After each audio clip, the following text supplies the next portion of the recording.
News 36 के जम्मू दर्शक मल्ला जय जोहार और स्वागत है आप मन के खबर 36 में। तो चला आज के खबर के शुरुआत करबो।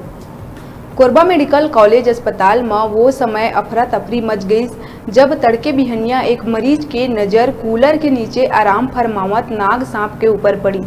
जैसे ही ये बात आम हुई वैसे ही मरीज बन में हलचल मच गई। आनन फानन में एक सूचना स्नैक मैन जितेंद्र सारथी ला दिए गई, जिन्हा मरीज मन के तादाद ला देखत वार्ड ला खाली करवा के कोबरा ला पकड़ के सफल रेस्क्यू करीस, जेकर बाद मरीज और परिजन मन राहत के सांस लेहिन। अस्पताल में नाग के मिले ले एक बड़े घटना होए ले टल गई।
आज सुबह करीब 7 बजे हम लोग यहाँ महिला वार्ड में सांप देखे,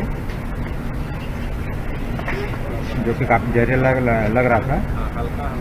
उसके उपरांत हमने यहाँ के जिलाध्यक्ष सर्पन मित्र को सूचना दिए, जिनका नाम जितेंद्र जी है। उसके उपरांत वो आए और सांप को रेस्क्यू किए।